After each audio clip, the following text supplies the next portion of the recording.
साथियों नमस्कार। स्वागत है आप सभी का सोहन इंस्टीट्यूट के ऑनलाइन क्लास में। हिंदी की महत्वपूर्ण प्रैक्टिस को लेकर एक बार पुनः उपस्थित हैं आप सभी के सामने। और देखिए, यह प्रैक्टिस सेट सुपर टेट और यूपी टेट दोनों ही परीक्षाओं के लिए बहुत ही महत्वपूर्ण है। इसलिए आप लोग सेशन के अंत तक बने रहें और क्लास को भी ज़्यादा से ज़्यादा अपने मित्रों में ज़रूर शेयर किया करें। आइए शुरू करते हैं। पहला क्वेश्चन देखिए, कौन सा उपन्यास मेहता लज्जाराम शर्मा का है?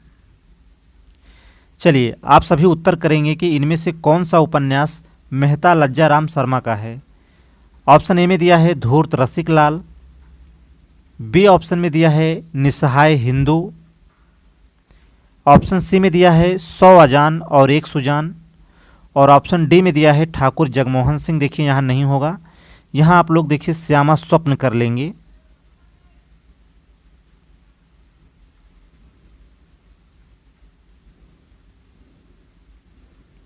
चलिए, डी ऑप्शन में दिया है श्यामा स्वप्न। आप लोग उत्तर करेंगे कि इनमें से कौन सा उपन्यास मेहता लज्जाराम शर्मा का है। ऑप्शन में धूर्त रसिकलाल दिया है, निस्सहाय हिंदू दिया है, 100 अजान और एक सुजान दिया है, और डी ऑप्शन में श्यामा स्वप्न दिया है। देखिए, मेहता लज्जाराम शर्मा का उपन्यास है धूर्त रसिकलाल। ए ऑप्शन जो है आपका करेक्ट आंसर हो जाएगा यहाँ पर। और निस्सहाय हिंदू उपन्यास है राधा कृष्ण दास का, जबकि 100 अजान और एक सुजान यह उपन्यास है बालकृष्ण भट्ट का, और श्यामा स्वप्न यह उपन्यास है ठाकुर जगमोहन सिंह का, जो कि आपके ऑप्शन डी में दिया था। फिलहाल सही उत्तर होगा ऑप्शन नंबर ए। अगले प्रश्न पर चलेंगे। निम्न में से किस पत्रिका का संबंध इलाहाबाद से है? चलिए, आप सभी उत्तर करेंगे कि किस पत्रिका का संबंध जो है इलाहाबाद से है। ऑप्शन ए में दिया है ब्राह्मण पत्रिका, बी ऑप्शन में दिया है हिंदी प्रदीप, ऑप्शन सी में दिया है समन्वय, और डी में दिया है माधुरी। देखिए, ब्राह्मण पत्रिका यह हमारा उत्तर नहीं होगा। देखिए, इसका संपादन वर्ष है 1831। इसके संपादक हैं पंडित प्रताप नारायण मिश्र, और यह पत्रिका जो है कानपुर से निकलती थी, तो यह हमारा उत्तर नहीं होगा। जबकि माधुरी पत्रिका की बात करें तो यह लखनऊ से निकलती थी, इसलिए यह भी हमारा उत्तर नहीं होगा। और इस पत्रिका के संपादक हैं दुलारे लाल भार्गव, और यह पत्रिका निकलती थी 1921 में। जबकि समन्वय पत्रिका की बात करें तो यह पत्रिका कलकत्ता से निकलती थी, और इसके संपादक हैं माधवानंद, और यह पत्रिका निकलती थी 1922 में। देखिए, माधुरी पत्रिका 1921 में निकलती थी, और समन्वय पत्रिका का संपादन वर्ष 1922 है, और ब्राह्मण पत्रिका का संपादन वर्ष जो है 1831 है। आपसे पूछ रहा था किस पत्रिका का संबंध जो है इलाहाबाद से है, तो आपका सही उत्तर होगा option number B, Hindi Pradeep. यह पत्रिका जो है इलाहाबाद से निकलती थी, और इसके संपादक जो हैं बालकृष्ण भट्ट हैं, और इसका जो संपादन वर्ष है वह है 1877। प्रश्न नंबर 2 का सही उत्तर होगा option number B.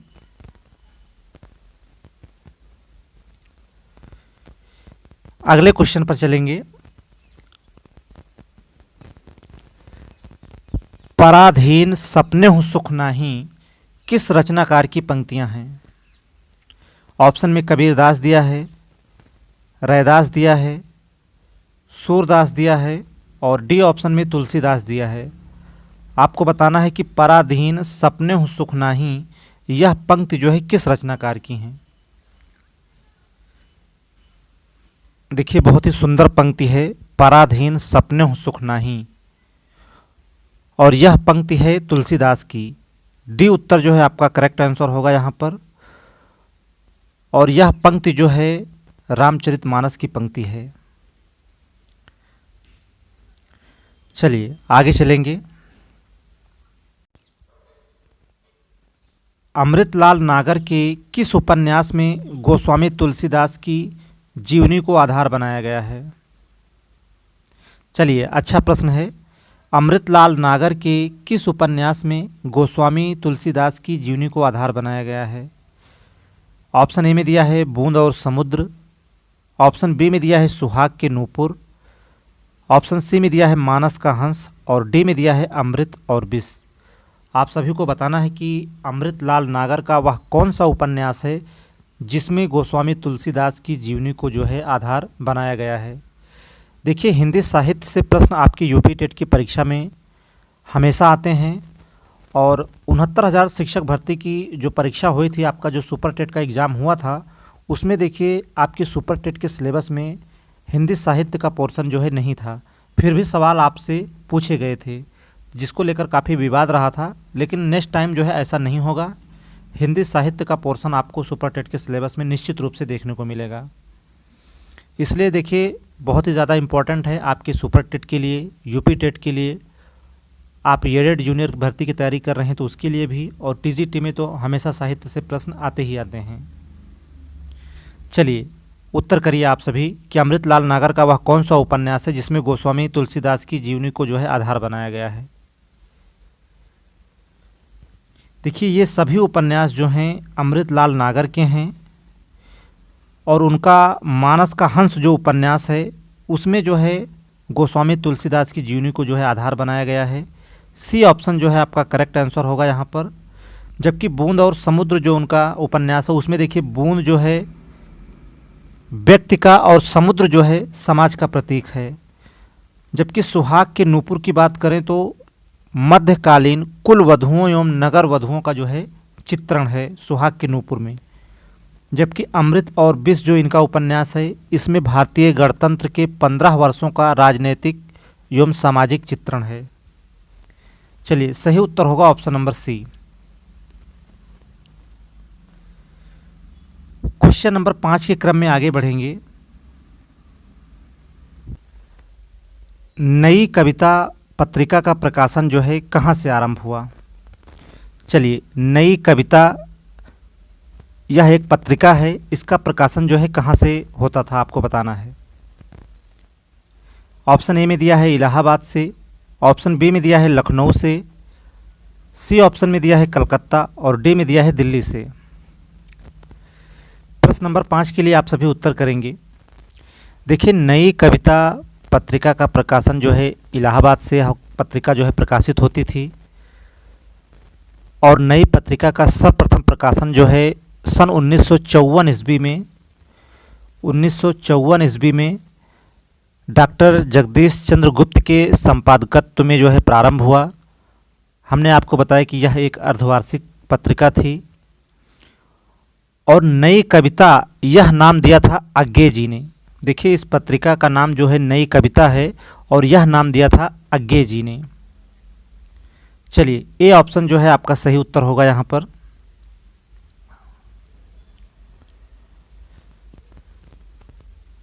Next question पर चलेंगे। वाचन के समय पुस्तक की आंखों से दूरी होनी चाहिए।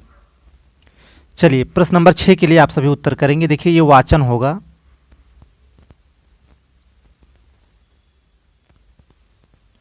चलिए, वाचन के समय पुस्तक की आंखों से दूरी होनी चाहिए। क्या 9 इंच होनी चाहिए?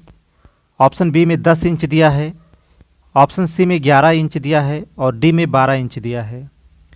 चलिए, आप सभी बताएंगे कि वाचन के समय पुस्तक की आंखों से दूरी होनी चाहिए। क्या 9 इंच होनी चाहिए, 10 इंच, 11 इंच या फिर 12 इंच? देखिए, अध्ययन या वाचन के समय पुस्तक की आंखों से दूरी जो है 12 इंच होनी चाहिए। डी ऑप्शन जो है आपका यहाँ करेक्ट आंसर हो जाएगा। प्रश्न नंबर 7 के क्रम में आगे बढ़ेंगे। क्वेश्चन नंबर 7 देखिए, मौन पठन विषय में धारणा है। ए ऑप्शन में दिया है इसमें पठन की गति धीमी होती है, बी ऑप्शन में दिया है एकाग्रचित होकर पढ़ने का अभ्यास होता है, ऑप्शन सी में दिया है पढ़ने की धीमी ध्वनि ओंठों से निकलती है और डी में दिया है इसे आदर्श वाचन के तुरंत बाद किया जाता है। चलिए, देखिए, इसे आदर्श वाचन के तुरंत बाद किया जाता है या बिल्कुल गलत है। और पढ़ने की धीमी ध्वनि होंठों से निकलती है, यह भी गलत दिया है। और इसमें पठन की गति जो है धीमी होती है, यह भी हमारा उत्तर नहीं होगा।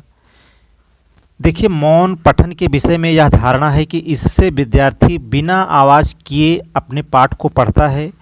मौन में बिना बोले विद्यार्थी एकाग्रचित होकर पढ़ने का अभ्यास करता है। इसमें जो है सुनने की क्रिया जो है प्रायः शून्य होती है। बी ऑप्शन जो है आपका सही उत्तर होगा। यहाँ पर प्रश्न नंबर 7 का जो है बी करेक्ट आंसर होगा। हमने आपको बताया कि मौन पठन के विषय में यह धारणा है कि इससे विद्यार्थी बिना आवाज़ किए अपने पाठ को पढ़ता है और मौन में बिना बोले विद्यार्थी एकाग्रचित होकर पढ़ने का अभ्यास करता है। इसमें सुनने की क्रिया प्रायः जो है शून्य होती है। इसलिए आपका जो सही उत्तर होगा एकाग्रचित होकर पढ़ने का अभ्यास होता है। बी जो है करेक्ट आंसर हो जाएगा यहाँ पर। चलिए क्वेश्चन नंबर 8 पर चलेंगे। तदीय समाज की स्थापना किसने की थी? दयानंद सरस्वती ने, राजा राम मोहन राय ने, भारतेंदु हरिश्चंद्र ने, और डी में दिया है केशव चंद्र सेन ने। देखिए, दयानंद सरस्वती ने आर्य समाज की स्थापना की और आप हिंदी साहित्य पढ़ रहे हैं, इसलिए यह तो हमारा उत्तर नहीं होगा। ब्रह्म समाज की स्थापना राजा राम मोहन राय ने की और तदीय समाज की स्थापना की भारतेंदु हरिश्चंद्र ने। सी जो है करेक्ट आंसर होगा यहाँ पर। क्वेश्चन नंबर 9 पर चलेंगे। चरण कमल बंदो हरिराई, इस पंक्ति में जो है कौन सा अलंकार है? उत्प्रेक्षा अलंकार, यमक अलंकार, रूपक अलंकार या फिर उपमा अलंकार? चलिए प्रश्न नंबर 9 के लिए आप सभी उत्तर करेंगे। चरण कमल बंदो हरिराई, इस पंक्ति में जो है कौन सा अलंकार है? और देखिए कई बार जो है आपके परीक्षा में यह पंक्ति आई हुई है।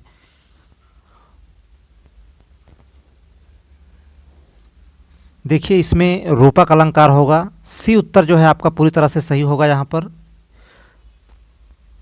देखिए, चरण कमल बंदो हरिराई, इस पंक्ति में जो है रूपक अलंकार है। आपको बता दें कि जहाँ उपमेय और उपमान में भेद रहित आरोप किया जाता है वहीं जो है रूपक अलंकार होता है। सी ऑप्शन आपका पूरी तरह से सही होगा। प्रश्न नंबर 10 पर चलेंगे। क्वेश्चन नंबर 10 देखिए, वर्तनी की दृष्टि से निम्नलिखित में शुद्ध शब्द कौन सा है? चलिए, ए ऑप्शन में रचयिता दिया है, बी में भी रचयिता दिया है और सी में दिया है और डी में भी दिया है। आपको बताना है कौन सा जो है वर्तनी की दृष्टि से शुद्ध है। क्या ए ऑप्शन सही है, बी ऑप्शन सही है, सी ऑप्शन सही है या फिर डी ऑप्शन सही है? चलिए, वर्तनी की दृष्टि से कौन सा शब्द जो है शुद्ध है? देखिए, वर्तनी शुद्धि से आपकी परीक्षा में प्रश्न निश्चित रूप से पूछे जाएंगे, चाहे वह सुपर टेट का एग्जाम हो या फिर यूपी टेट का एग्जाम हो। 1 से 2 प्रश्न आपकी परीक्षा में निश्चित रूप से पूछे जाएंगे। देखिए, सही उत्तर होगा option number B. A option सही नहीं है, सी भी सही नहीं है और डी भी सही नहीं है। शुद्ध शब्द है रचयिता। बी जो है करेक्ट आंसर होगा यहाँ पर। आगे बढ़ेंगे। बाजार से किस संज्ञा का बोध होता है? भाववाचक संज्ञा का, समूहवाचक संज्ञा का, जातिवाचक संज्ञा का या फिर व्यक्तिवाचक संज्ञा का? आपको बताना है कि बाजार जो है यह किस प्रकार की संज्ञा है। क्या यह भाववाचक संज्ञा है, समूहवाचक संज्ञा है, जातिवाचक संज्ञा है या फिर व्यक्तिवाचक संज्ञा है? देखिए, बाजार जो है समूहवाचक संज्ञा है। बी ऑप्शन जो है पूरी तरह से सही होगा। देखिए, जिस संज्ञा से समूह अथवा व्यक्ति के समूह का बोध हो उसे जो है समूहवाचक संज्ञा कहते हैं। देखिए, बाजार जो है व्यक्तियों अथवा लोगों का समूह होता है, अतः यह समूहवाचक संज्ञा है। इसके अन्य उदाहरण के तौर पर अगर बात करें तो सभा हो गया, दल हो गया, गिरोह हो गया, ये सभी जो हैं समूहवाचक संज्ञा के उदाहरण हैं। इसलिए आपका जो सही उत्तर होगा ऑप्शन नंबर बी यहाँ पर सही उत्तर होगा।